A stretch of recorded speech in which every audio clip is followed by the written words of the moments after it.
Okay, dear participant, so we are running to the concluding day. Today is last day. So please, all of you are requested to present throughout the day. And I have also notified in group that we will have this photo session at 4. And if any participant has the by mistake wrong name in the registration form, then you can correct. So you can email. So please, you can have a look on your name so that will be easy for us to write in the this certificate. So with that, so I would like to invite this is a discussion session.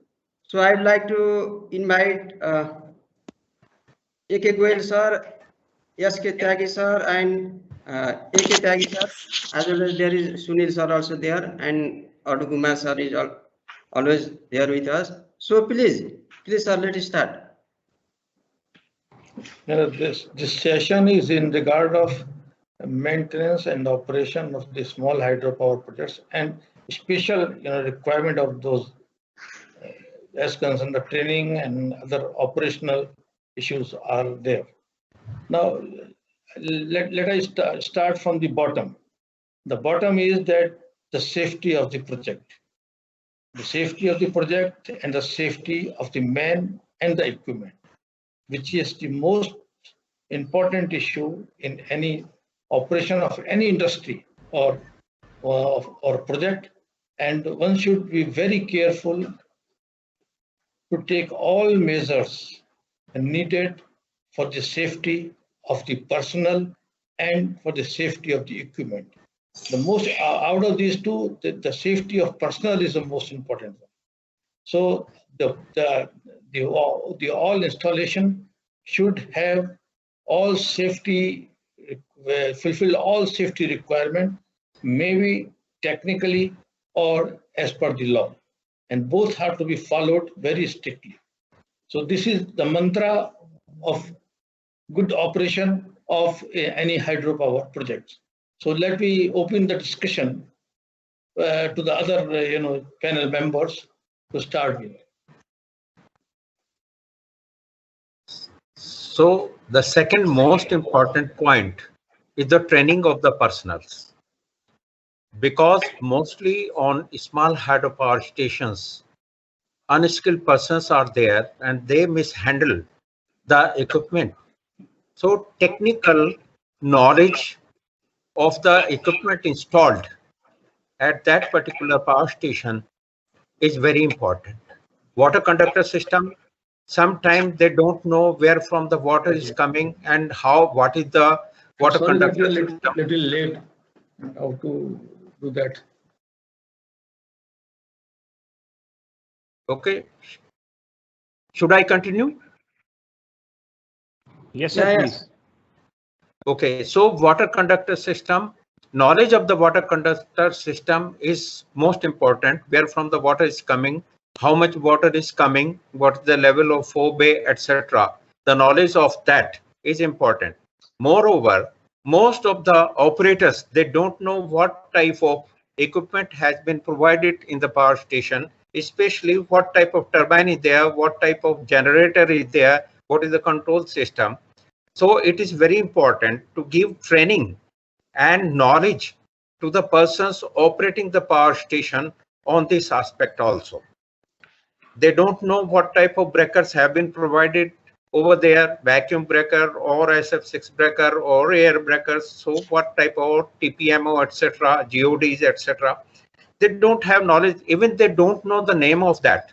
So whatever they are taught, only that much they know and operate the power station, and sometime misoperation is there of the equipment and damage to the equipment is there, and sometime even the personals are affected, safety of the personals are affected by these wrong operations.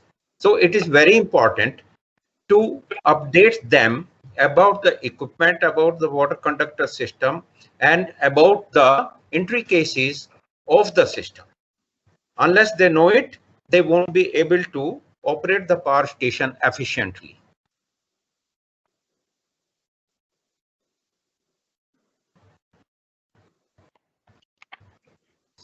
So next expert may speak.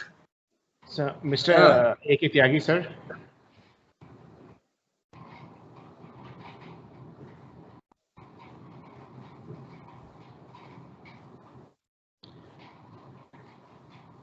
A.K. Tyagi, sir, can you hear me?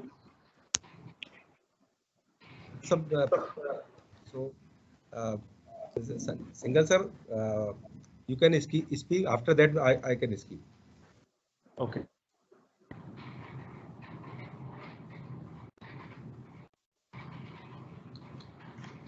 Sunil sir, can you add? Do you want to add any thoughts here on operation and maintenance? No, please continue.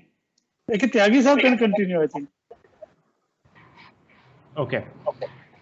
So Tyagi sir, please add your thoughts, and then I have some questions that I can start off, and then we can open it up for the participants to ask the questions.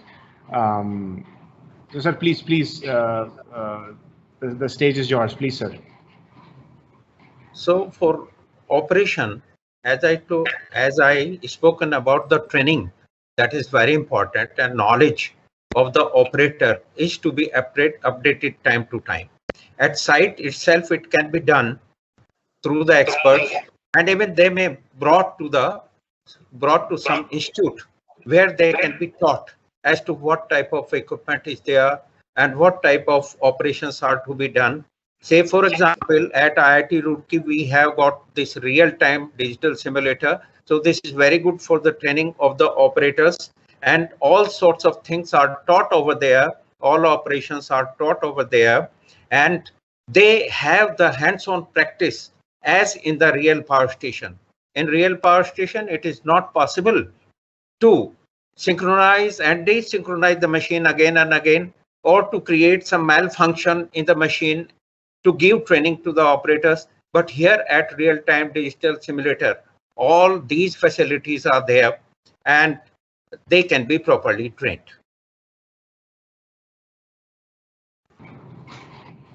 Thank you, sir. Arun Tyagi, sir, please share your thoughts before we get to questions. We have a lot of projects, and we are thinking that the operators should be from the local level, because they know the local environment, like how much the flood is coming, at what time, how much rain is there. So that is the basic knowledge about the local area he knows. And if we will train them for operation and maintenance for a micro and mini level hydro projects, for operation and regular maintenance in civil and in electromechanical also, that should be done during the construction, planning, and implementation stage also. So the main important thing is that we should select that operator based on their knowledge about local level, about the project, about the availability of electricity to the households, so that they can work there permanently. They cannot search the other jobs after taking the trainings. So that area, points should be noted before selection of the operator.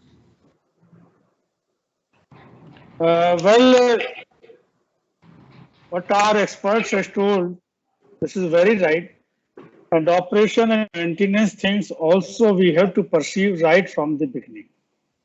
When we plan and design a plant, that time also we see these operational aspects.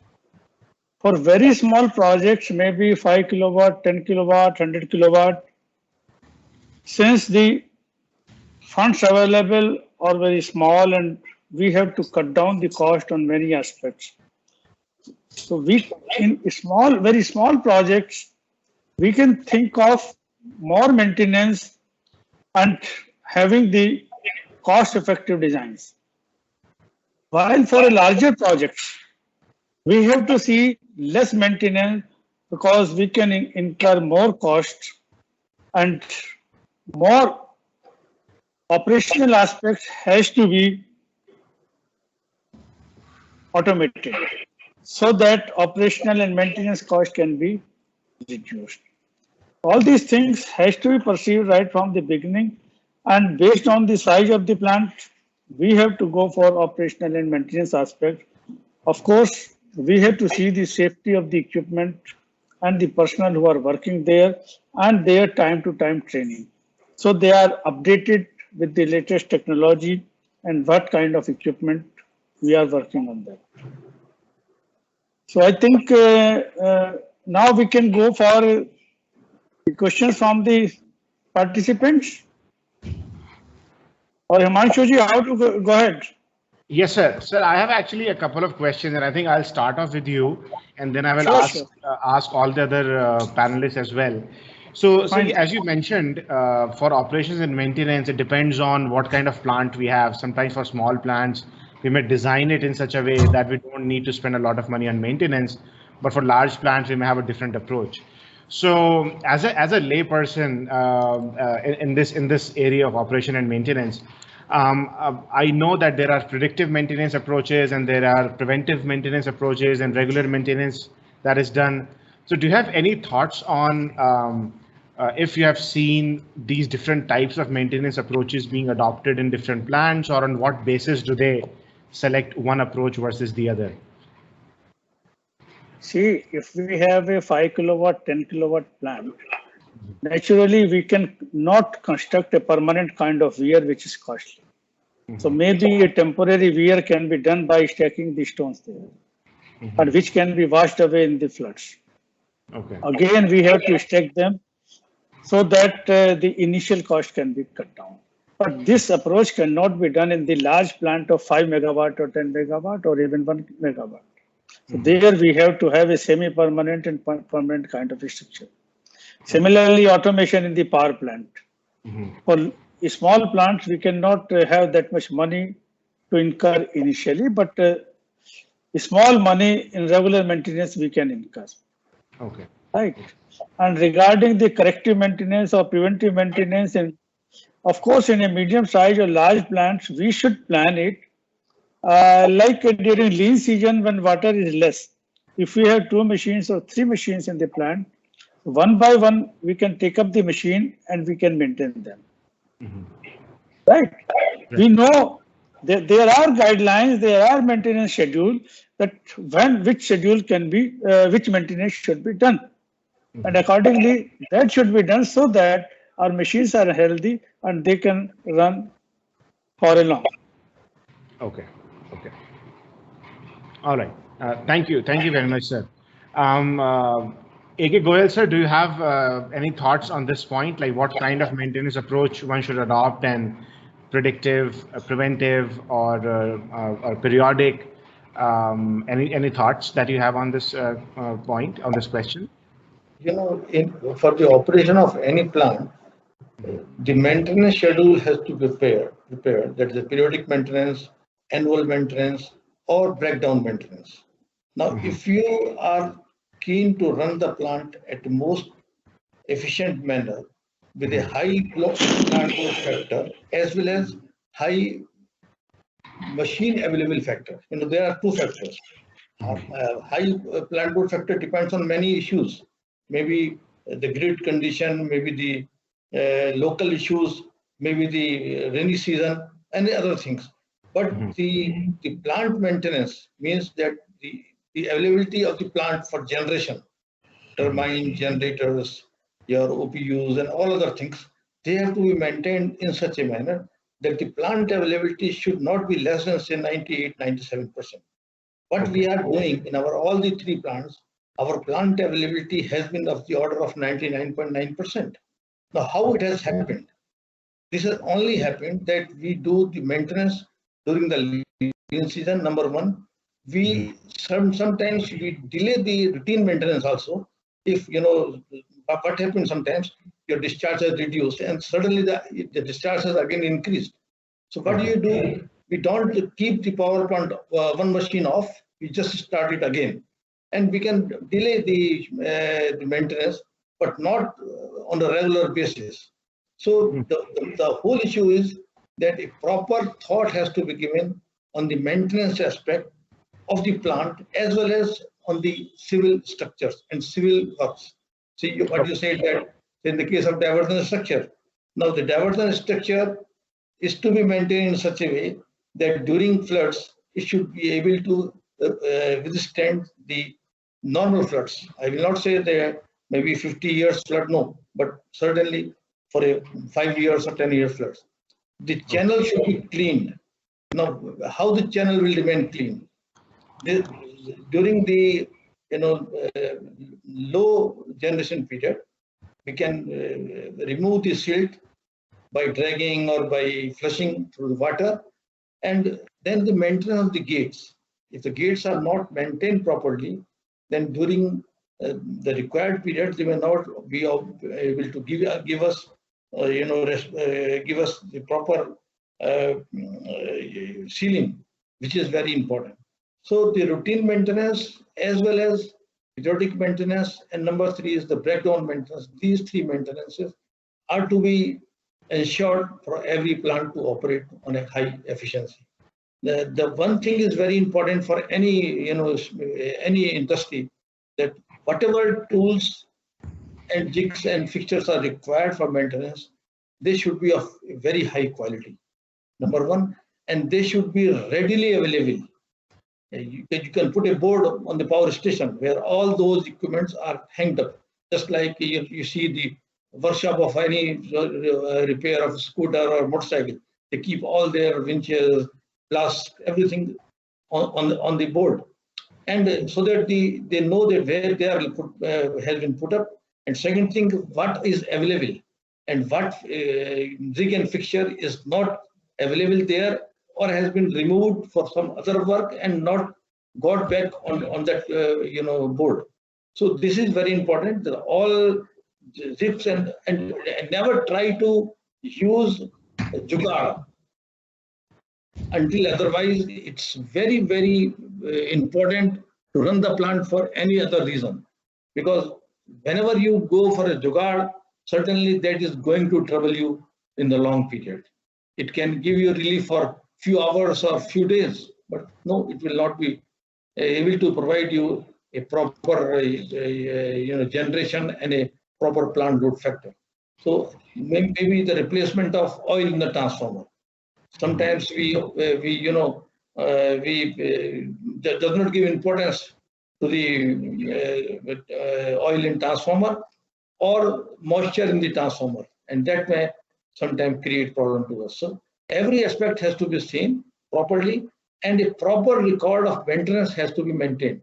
Say whenever there is a line, power transmission line, now those lines are to be patrolled every fortnightly or every monthly, and you should have a schedule. During the rainy season, we will patrol it once in a week. During the lean season, we will patrol it for once in a month, and we will remove all trees and branches which is touching this line, so that the grid failure may also be reduced. So it is very important that whatever maintenance schedule you have prepared, keep it ready all the time and go by that your instructions book while maintaining the plant, and do not allow any outside person to operate the plant until he has a sufficient knowledge of the project and the equipment. That is, I feel that we will be able to do that maintenance in a nice manner, and we can achieve a very good plant load factor. Okay, so I think I may add one more point to it.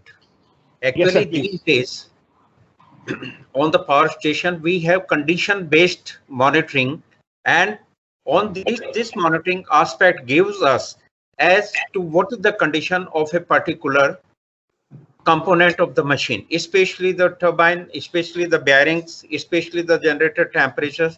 We have online vibration monitoring system, and we have online temperature monitoring system also, which indicates what is the condition, whether the clearances of the bearings have increased, and whether the some misalignment is there in the machine. Vibration will tell you that, and that aspect has always to be kept in mind, that whenever some abnormality is there and vibration level is not as per the norms, or the temperatures are not as per the norms, we have to take shutdown of the machine and attend a fault, and remedial action must be taken at that particular point.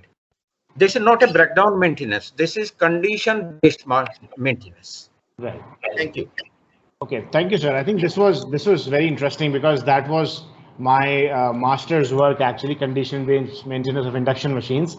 So it's very interesting to know that this is actually being used in hydropower plants for maintenance purposes. Mr. A.K.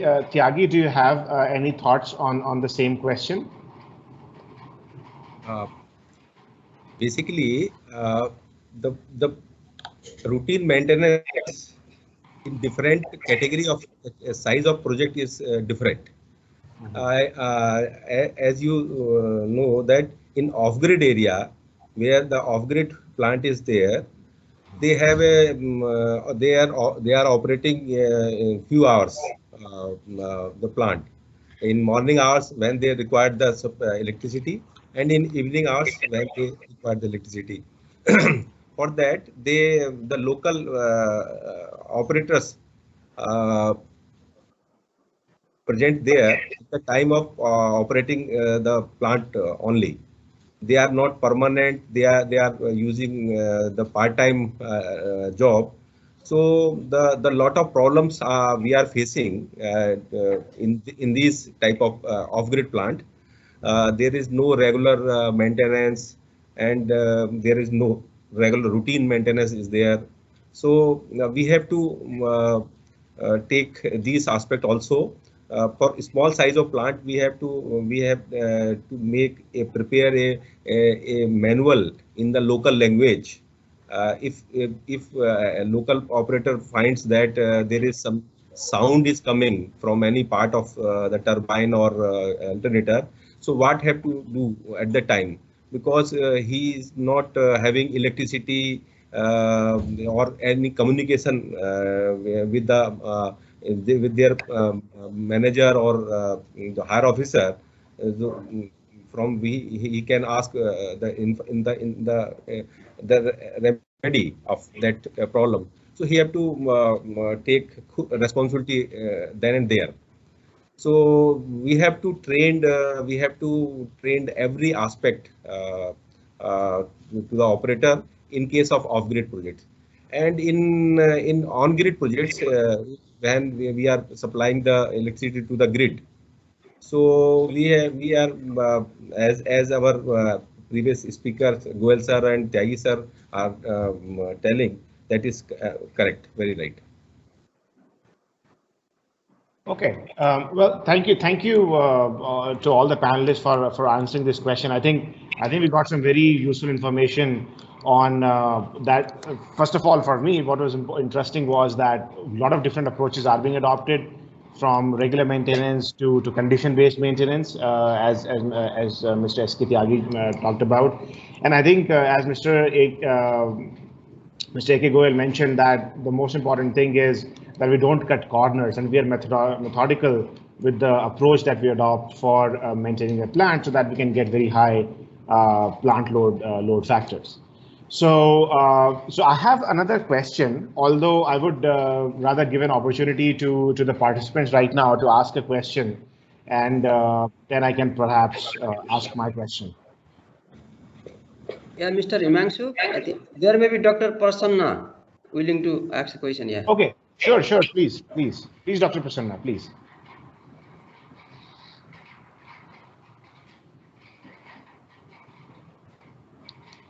Dr. Prasanna, actually, I think it's a mistake.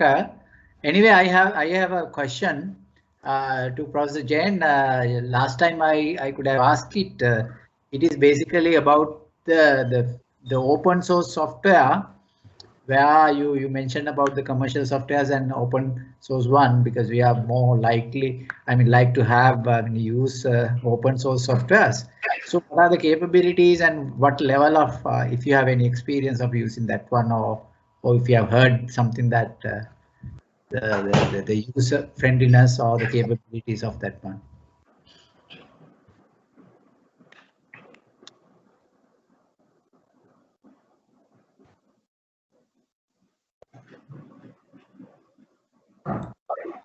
Himanshu sir, you are muted.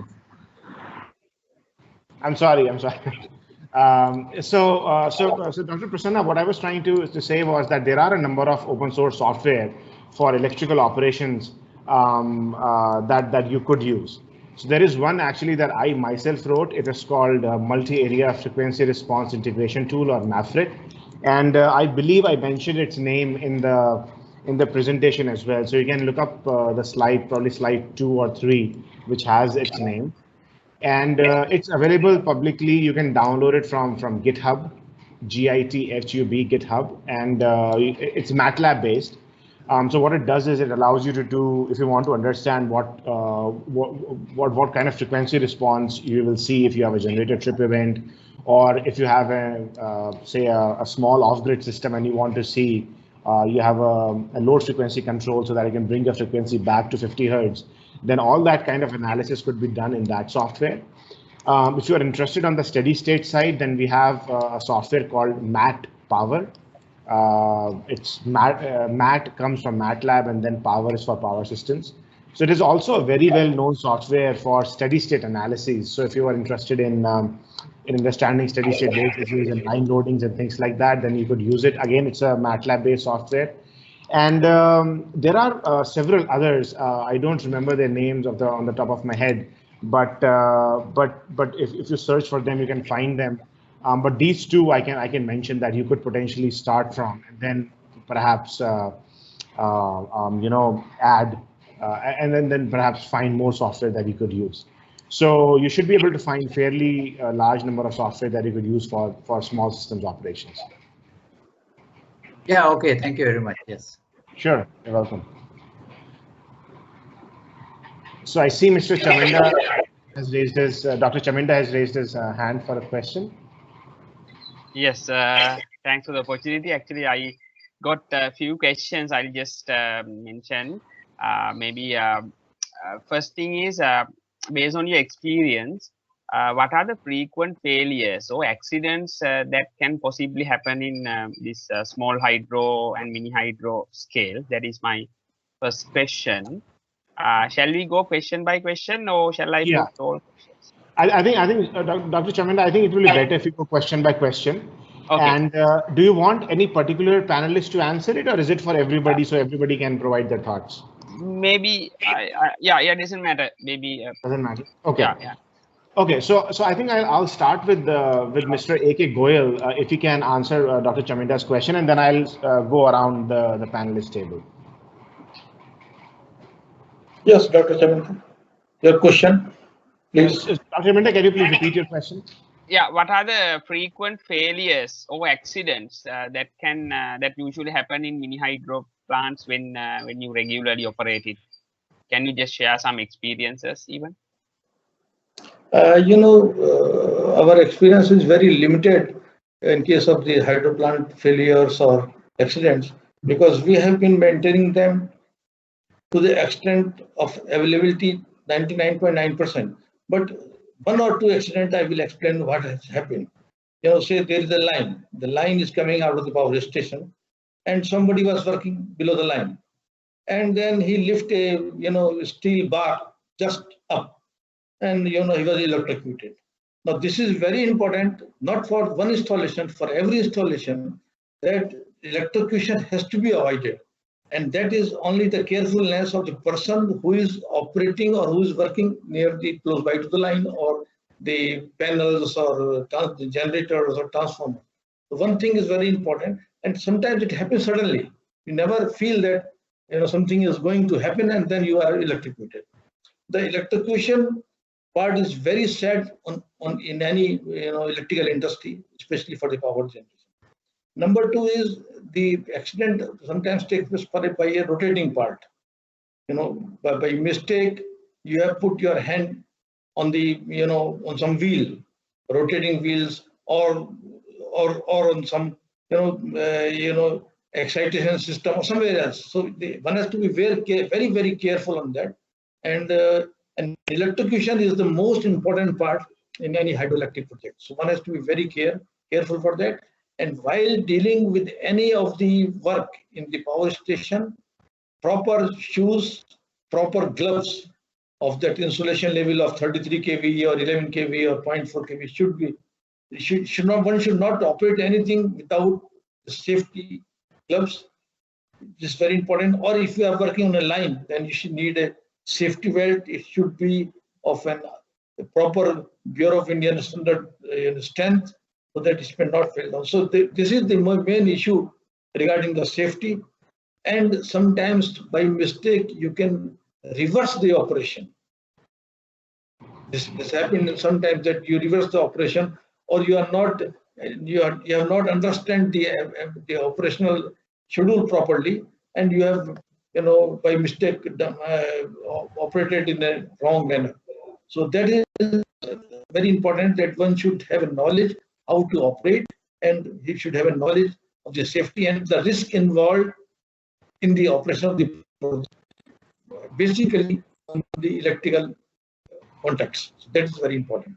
Never use any substandard material for any of the installation for replacement or for procurement. No, go by the standard equipment and generally obtain the spare part from the original manufacturer. Sometimes what happens, we purchase the spare parts from the local market, and, you know, on account of lower cost, the manufacturer may be charging a high cost, and you will maybe available that part, but until you get the same specification and same, you know, rating, one should not use those parts in any of the hydro projects or any of the electrical installations. And hydropower projects are generally for the safety purpose. They are basically the electrical installations. I would like to throw some aspects, and I have long experience of operating hydropower stations. On turbine side, silt erosion. If silt is harder particles are there, and we have seen at one of our power station constructed on river Ganges, that during petrographic analysis of the silt, we found that the quartz, which is harder than 7 on Morse scale, and that too angular, is available in the water, and that erodes the blades of the machine, and sometime even the portion of the blades are washed away. So this is one problem in the hydropower station. Then erosion of the runner chambers for the Kaplan machine. At one of the power station, we have to change the runner chamber. And that may be, I think, globally the first power station where runner chambers have been replaced. Then on generator side, we have seen that the punchings of the stator, these comes out, protrude, and damage the winding. And in one of the power station, we have found that the temperature of one machine, generator guide bearing, goes up. Other machines are normal. When investigations were done over there, we found that on the sleeve, there was a sleeve on the journal of generator guide bearing. It was a vertical machine. It is still running. Then we had to carry out the remedial measures for that particular problem, because the manufacturer told us to dismantle the machine and send the shaft to their shop, and that would have taken about 6 months to bring back the machine. But we have carried out that particular remedial measure in situ, and say within 15 days we brought back the machine to the grid. So this type of problem is also found in some power station, and There are many problems which I have encountered during my tenure as an operating engineer in different power stations, and which will take long time. I have narrated few examples so that you may know these are the practical problems where you have to take remedial measures. You have to think yourself. You don't have to depend on manufacturers sometime. Otherwise, generation loss will be used and revenue loss will be used because they will take more time, even months together. So these type problems are also I have encountered. And following your answer, can you just a little bit explain the quartz case when there's erosion? So how you detect it? Like, is it through like preventive time you open up the turbine case and you physically observe, or your sound changes? Or No. I tell you what we do. So during annual maintenance, we dewater the machine and check the condition of the blades of the runner. And if we find that erosion is less, then we can do in situ welding, grinding, and polishing. Low heat welding is required, weld little, cool more. But if you find that some portion of the turbine blade has washed away, then you would have to dismantle the machine and take out the runner outside, where you can carry out extensive welding, then heat treatment is done. So that's how these type of problems are encountered and remedial measures are taken. Okay. Actually, this is the synergy of cavitation and erosion both, which erodes the blades badly, and sometimes even 50 to 60 kg of weight loss is there. We have found on the blades. So heat treatment means like you do on-site quenching or something like that, or even carburizing all things. Actually, after repairing the blades, we tried hard coating on the blades, plasma nitriding, etc. But these extend the life of the runner by few years. Again, the same thing happens, and we have to take out the runner outside and carry out all the maintenance, and again hard coating is done, and like that. Okay. The last question. Actually, I'm also teaching maintenance management in university. I found very interesting your statement on your online monitoring the vibration and temperature. Is it like the typical industries, there are handheld vibration analyzers where we time to time go plug and check the vibration, or is it like real-time monitoring which can be remote observed and recorded? How that happens? Actually, for larger machines, we have to have 24 hours monitoring of vibrations and 24 hours monitoring of the temperatures. But for the smaller machines, say 50 kilowatt, 100 kilowatt, we cannot afford to have very costly instrumentation on these machines. So we have to depend on the operator's experience, and as per the extent of the damage, we have to take the remedial action. Yeah, Dr. Himanshu. Okay, yes, sir. for the Chaminda's question, please, I want to add something. And Chaminda sir was asking about some accident and some events, sir. So what happened is that, citing the case of Nepal, sometimes you only provide the environmental flow from this upstream to downstream in the dried up stage. So sometimes what happens is that in the emergency condition, your intake gate is closed, then the water is diverted to the stream. So the villagers are not aware of that, because they always see the water that the stream is empty. So one time, because there was no proper communication and warning system, one lady, she was cleaning the cloth in the stream, she was flushed away. So that kind of accident might occur. And other thing, in the powerhouse inside, you have to guard all the moving parts, and as well as you can install the this smoke detector. And today's there are the seismic detector are also there to provide the information and to evacuate the worker over there. And during the construction also, I want to give you the example. So there was a small tunnel and tunnel was not breakthrough. So at the outlet portal, the big landslide came and that was totally closed. So few working in the inside, they were trapped inside for the 3 days. So other personnel like army and other, they just insert the piping and they were feeding them like milk and water and other things. So for that you have to also consider the emergency and the contingency planning for that case. Sometimes that may also happen. Okay, thank you. Thank you. Thank you very much.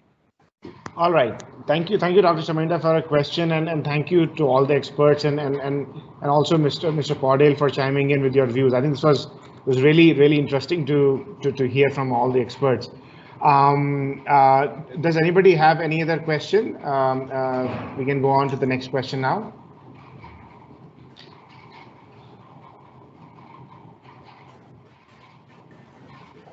We have around 30 minutes. Oh, okay. I see a hand raised. Is it Chitral, Mr. Chitral? Yes, Mr. Chitral, please. Mr. Chitral, you are muted, so you may have to unmute yourself. Sure, right, okay. So please. I'm also from Sri Lanka,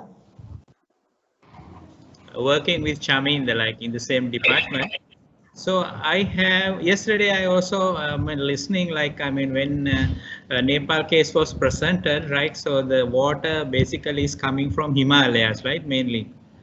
What will happen with the difference or the changing of the temperatures, like the temperature of the water? Because I understand, I mean, sometimes the snow is melted and also coming and then hitting. So what will be the effect? Because density of the water may change, right?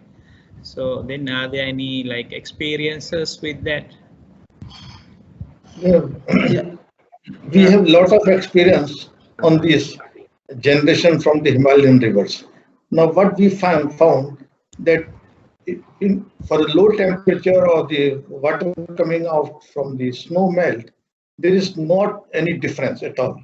Only the difference is that when the temperature is low, your power station or the powerhouse has a low temperature, the bearings, the quality of the grease or quality of the oil, their viscosity might increase. So you have to maintain that part. Water does not create any problem as regard the temperature is concerned. Maybe at higher temperature it might create something. But for a low temperature, water will never create a problem until otherwise it is frozen inside the penstock or inside your desilting tank or whatever the shell shaft is there. But it is not going to affect on the turbine or on the power generation, number one. But certainly the low temperature will affect many part of the project. The things become, say, your wiring may become brittle. If the temperature is -2, -3, -4, then many things may become brittle. Sir, I would like to add on this. Please, excuse me. Yeah, Chitra sir, on your question, yes. Maybe you may be asking this effect of snow melt on the maybe flowing of water. Remove some board from the casing. Yeah, may I continue? Yes, please continue. Yeah, please. So what happened in that? In the summer season, if there is a lots of water, then there is no problem. You get the water equal to your installed capacity. But in the winter season, what happens is that when you are going to the hydropower, then you can see the minimum water flowing in the morning.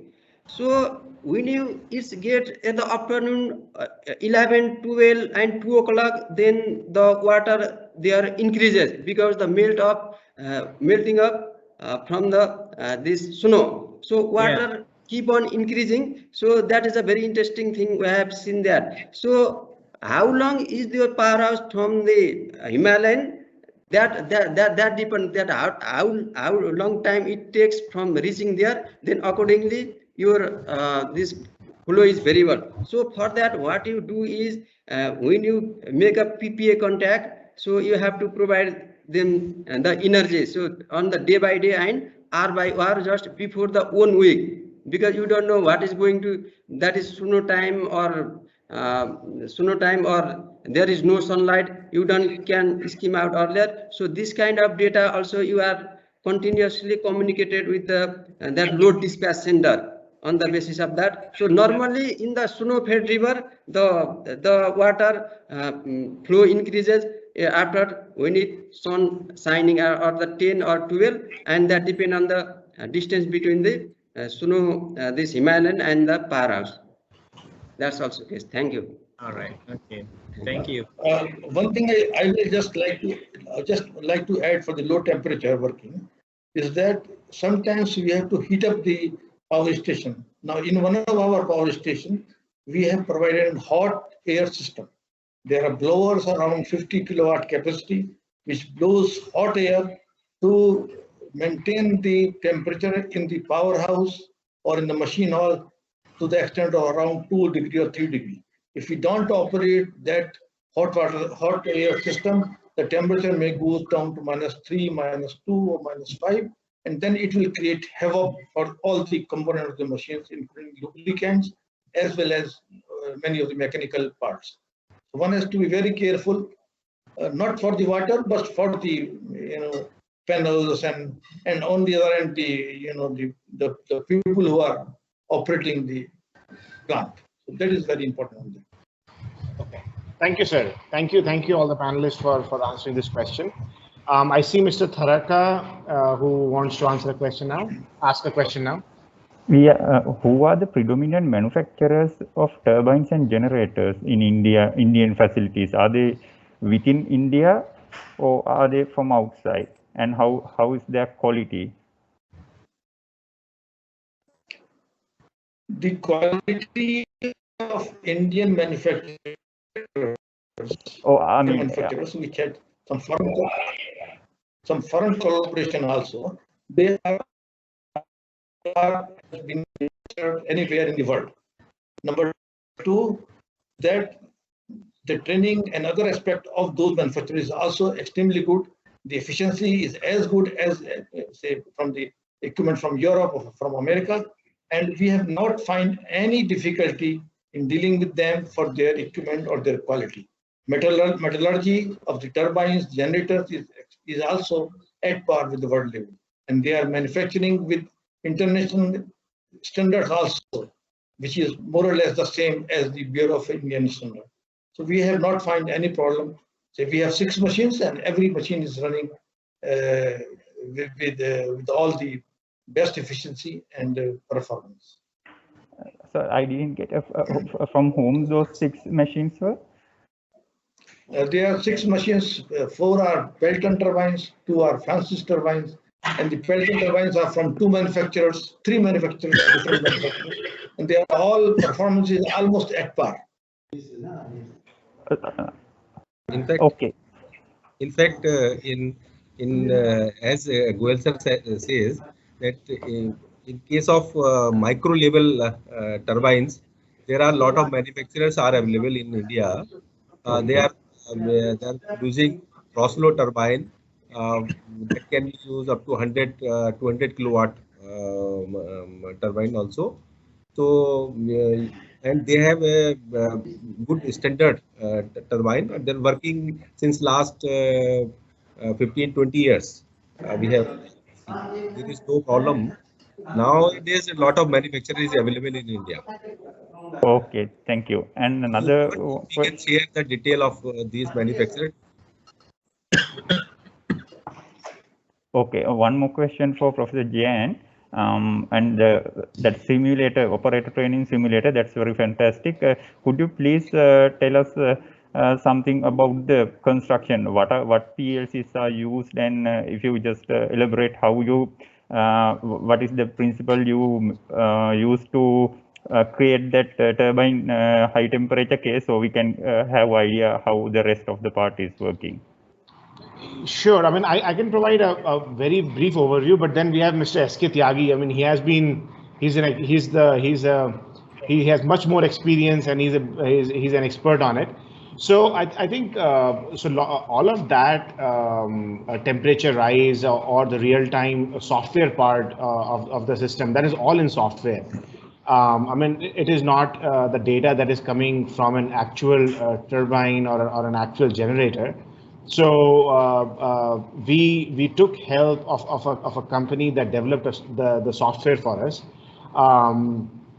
And all of that information, that what would happen in the plant in real time, all that time sequence, all of that details were then programmed in the software. But now I let Mr. Tyagi add any more detail that he would want to add on this simulator and its details. Tyagi sir, please. Okay. In real-time digital simulator, NSS software has been used. It was provided by a French company, and all the hard panels were provided by Indian company Tractable. And all the datas of particular power station which have been simulated over there were taken from the power station regarding operation and regarding behavior of the machines at different operating parameters, and all those parameters have been simulated through this NSS software, and real conditions are created in the real-time digital simulator. Say, for example, Rajbhakti. There, the operation of MIV is automatic. It is a semi-automatic control power station. It takes 45 seconds when the bypass valve is open till the MIV opens and bypass valve is closed. So at our simulator also, it will take the same time through the software. Software is very good and it creates the real condition in the real-time digital simulator, and the trainee gets a real experience of operating a real power station. Except noise, except sounds, everything has been simulated over there in that. And on hard panels also, all the meters, all the relays, etc. provided over there, they work in the real time, and actual conditions can be seen over there. If some fault has come on annunciation panel, it will be indicated through a window glowing over there. Alarm will be there. Tripping of the machine will be there if required. And everything which happens in the real power station, it is simulated over there through that software. And the example has been taken by BBMB also. They also created one software based, one real-time digital simulator for training of their own staff over there. And similar software has been used by them also. Okay. Okay, thank you very much. Then, and one last question, since the cost of the, I mean, maybe this question may be for the entire panel, since the cost of the numerical relays are getting cheaper and cheaper, have you ever encountered one or two, or at least any power station, mini hydro power station, which uses numerical, just one relay for all the protection control and as well as the the interface with other things, except, without having this hard, all type relays? Is there any case? Actually, these days, we provide numerical relays for protection of different type of protection. But as a backup, we provide either a redundant system of the protection or some static relays over there also, which are very important. Similarly, for instruments also, we have multifunction numerical system for the instruments for monitoring the temperature, for monitoring current, voltage, frequency, power factor, etc. But we have to have some normal instruments also provided over there. Actually, in Indian conditions, we don't rely on the digital things, and our operators, they try to have a real picture over there, and they want to use the usual, which have been provided in the older power station at new power stations also. So for backup, we provide instruments as well as the protection of normal type protection along with the numerical protection. But in new power station, we have redundant system. If something goes wrong with one system, then we can the another redundant system is put on automatically, and the protection is in place. Thank you, Mr. Tyagi. Okay. Mr. Goyal and Mr. A.K. Tyagi, do you have anything else to add to this part on numerical relays being used in many hydropower plants? Actually, as per the capacity of the power station, we choose protections. For small machines, very small machines, less protections are to be provided. But the manufacturer supply in one box all the protections, and we use only those protections as we require at that particular power station of a small capacity. But for the higher capacity power station having capacity beyond 5 megawatts and beyond that, we provide all the protection provided in that particular console for the protection of our generator and transformers, etc., and other vital components of the power station. Okay, sir. And Mr. Goyal, Mr. A.K. Goyal, do you have any experience of numerical relays being used in many plants? Because I think that was the question that Mr. Tharaka had on many hydro plants, right, Mr. Tharaka? Yeah. No, yes, but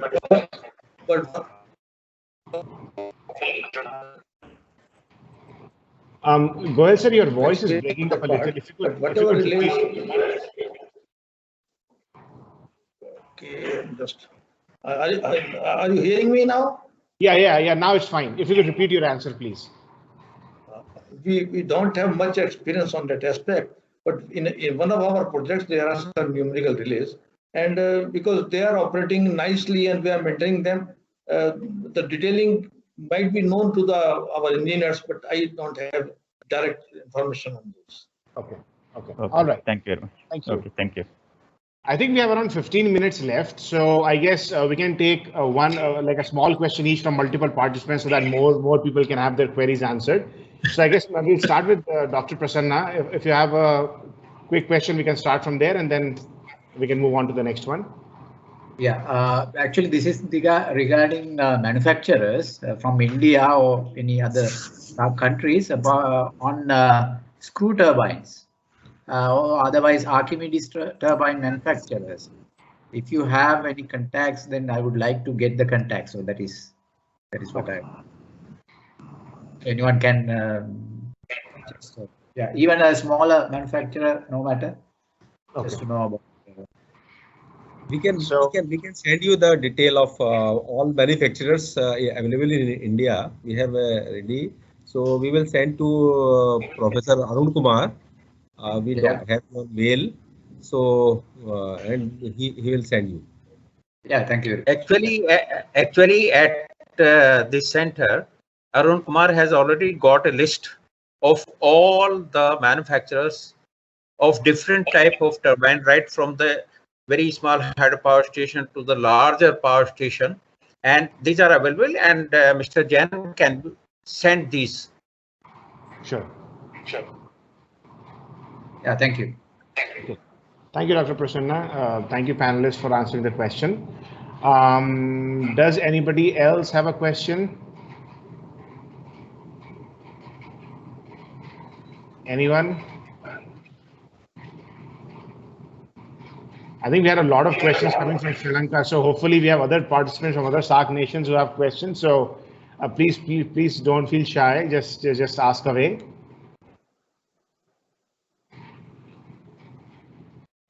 Okay, if nobody else has a question from the participants, I'll probably ask one question that came up when Mr. A.K. Goel talked about electrocution accident that they probably had in an otherwise very very perfectly operating system that they have set up. So sir, do you? I've also heard about this arc flash issue, not just for power plants, but in general in the electric power industry. Do you have any thoughts on arc flash in the context of small hydropower plants and mini micro hydropower plants as well? And what do you do to avoid this kind of an accident? No, I don't have any experience on that because it has never happened during my knowledge for the last 25 years. Okay. I don't have it.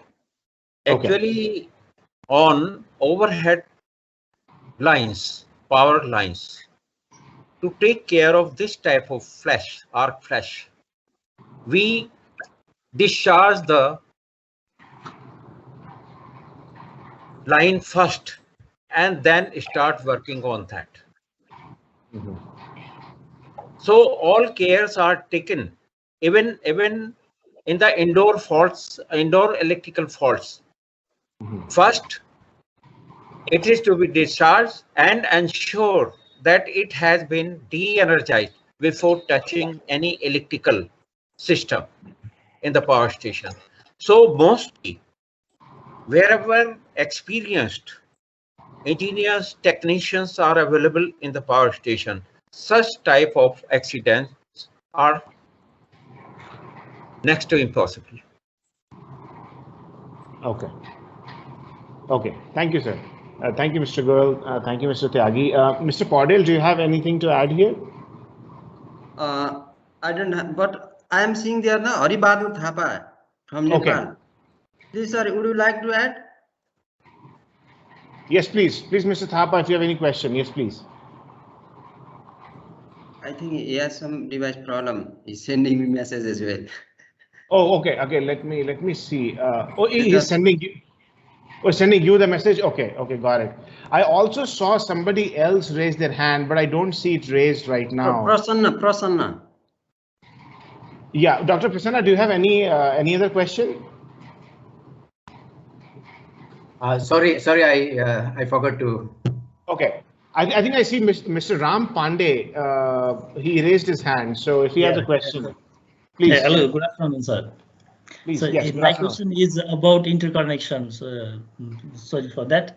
So normally micro hydro system were operated off grid, but later when grid connection is available there, so due to the unregulated discharge in input side, the interconnection has been issue.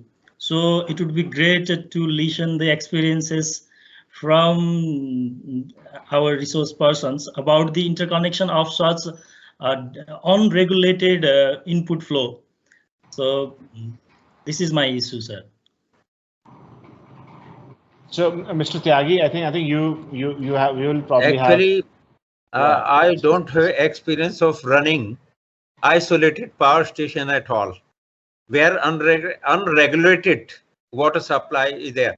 But in my case, in all the power station which I operated, regulated water supply was there, and so I cannot throw any light on this type of. Mr. Goel, it might be possible for him to throw some light on this type of problem. I think there was some technical issue on his end. I don't see him online right now. Okay, I think he's back. He's back. Hello, yes. Dr. Himanshu. Professor R.P. Jain is also here. Okay, sir. Yes. Good afternoon. And can you tell me that what capacity you are talking about where this unregulated discharge is there? Okay. They are normally less than 100 kilowatts, sir. So they are micro hydropower. They were normally constructed isolated mode with unregulated supply, and the load frequency is balanced with electronic load controller. Yeah. So this basically there is not any governor to. Yeah, I tell you that it's not recommended that the governor in that case. So for that capacity, I think you have to select better that the turbine whose part load efficiency is better. So up to certain extent you can, for example, if it's a high head, so I can say this because in Nepal they are good manufacturers of cross flow turbine. So the cross flow turbines can take, you can say that that can operate over a wide range of part load efficiency. So that is the only thing you have to do. That means up to certain extent, you can run your plant at best efficiency. And even sometimes if it's better go for 2 units or multi units, and because the governor system is means it's not recommended that the flow control governor. Thank you. Macro. Okay, thank you, sir. I may like to add up on this. Yeah, Yes, sir, please. Ram Pandey, sir, you are from Nepal? Nepal or India? Nepal, sir, Nepal. Sir, Nepal, what we have the guideline procedure, na, you may have looked on that. So for the isolated grid system, in the licensing procedure, that directive, what they have written that for the isolated case, the probability of accidents should be 80% in order to ensure that the flow is there. But in the grid connected, there is a number 40% only. Na? So that guided some extent, because there should be the 80% in the guideline. So that may provide the more regulated flow. Okay, thank you. I want to add some Yes, sir. in this. In this case, the lot of sites are in India also. We are facing this type of problem, but in every powerhouse we put at least 2 machines of same size. If we have the load of local load of 100 kilowatt, we are installing 2 machines of 50 kilowatt each. So when the water reduce, we will start only 1 machine, and if we got the water, we can generate, we can start both the machines. So you have to control your load also accordingly, and for that you have to educate the people in that area, so they will reduce their load at the time. So this is based on the local condition also. Thank you, Tyagi sir. Mr. Pandey, one clarification. So your concern was that because you have unregulated flow and your power output fluctuates of your machine, so you had some issues in getting interconnection approved with the grid. Was that your problem? Yeah.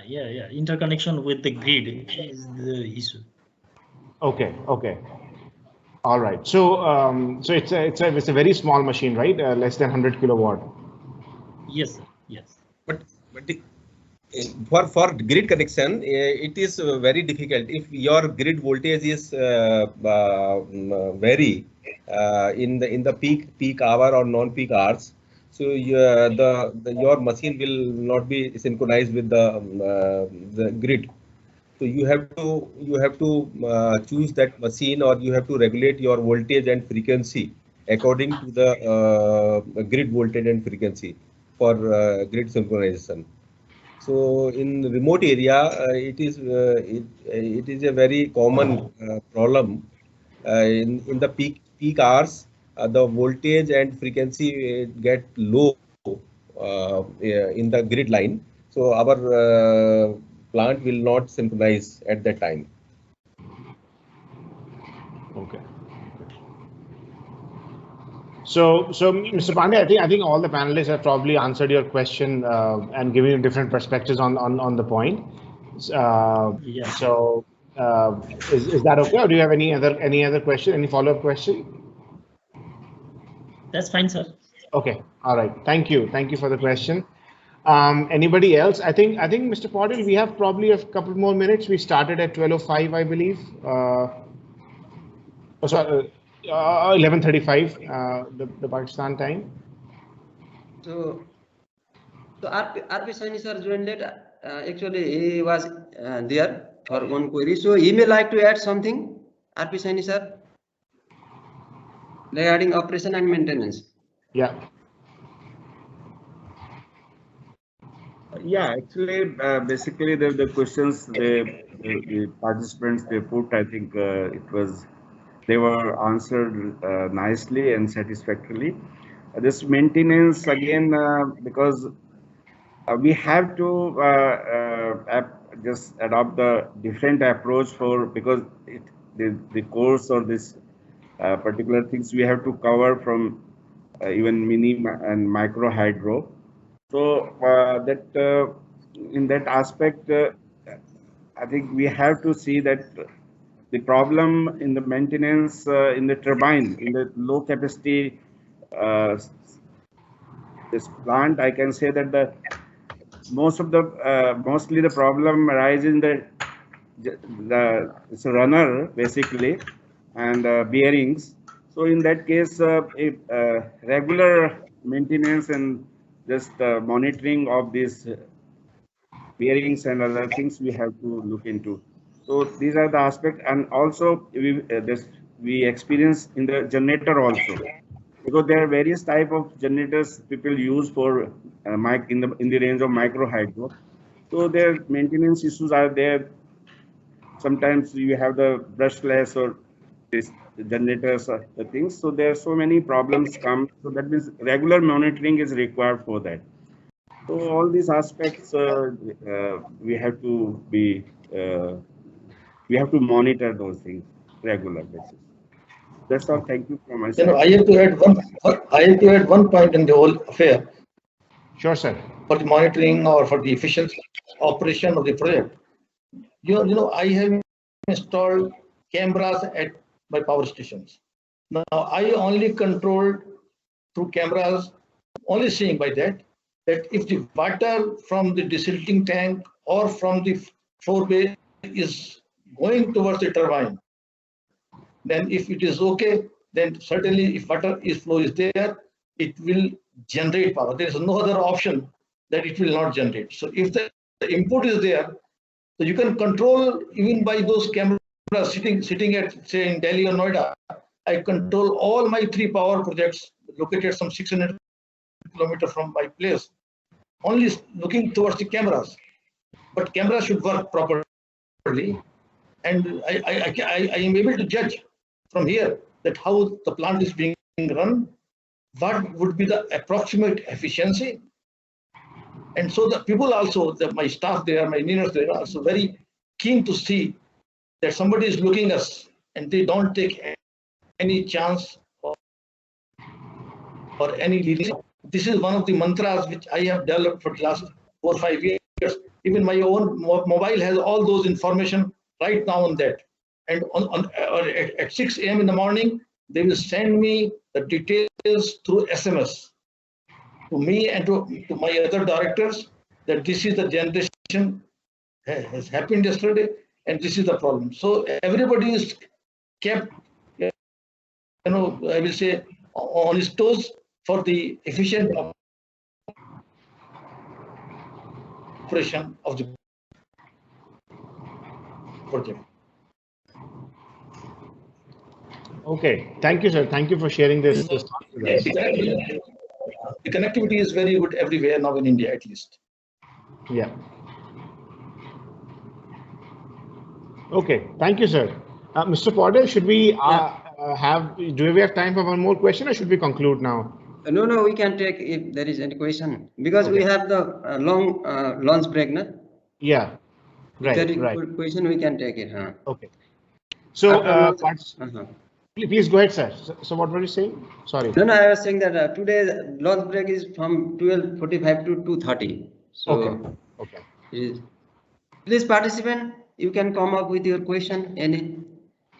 Yeah, I mean, we have a very esteemed panel here who have a lot of experience. So we can have probably one more question before we break for the lunch. Mr.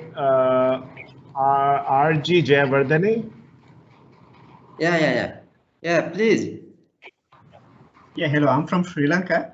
My question is, in one of the presentations, it was mentioned that you normally maintain the grounding resistance of the plant and the associated switchyards below 1 norm. Is it practically achievable in these terrains, and what are the measures that you take to reduce the earth resistance? And second question is, what are the periodic maintenance or inspection activities that you perform on the earthing system? You know, we have a grounding system for every power station, which consists of laying of, strips, earthing strips, and then earthing rods. Now, and those are to be designed properly so that the resistance remains within 1 ohm level. Number one. Number two is, if the soil is not wet, then provide some, outlets for putting water into the ground so that the ground remain wet and the resistance of the earth resistance remain low. Third thing is that we periodically measure the earth resistivity. We have a small instrument, it's not a cost instrument. You check up the earth resistivity every fortnight so that in case there is any problem, then you can take care of that. Generally, what we have found in our projects, the earth resistivity is of the level of around 0.5, 0.6 ohm, which is a very safe range. So that is very important part that for the grounding of the all equipments. Okay, thank you. Thank you, sir. Any participant, please? I'll call them.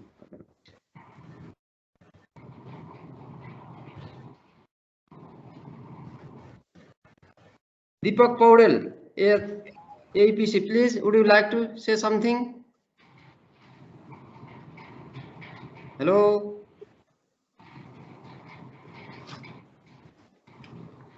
Hello?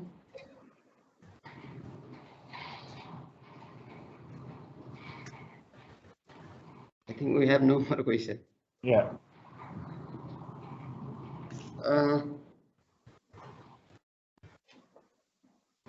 So we can stop here, Himanshu? Yes, sir. Yes, sir. Absolutely. Yeah. So, okay. So thank you very much all the panelists for your insight on this subject. And I request all the participants, please, if you have mentioned your name by mistake incorrect, please correct and send us for the certificate. So with that, we'll meet at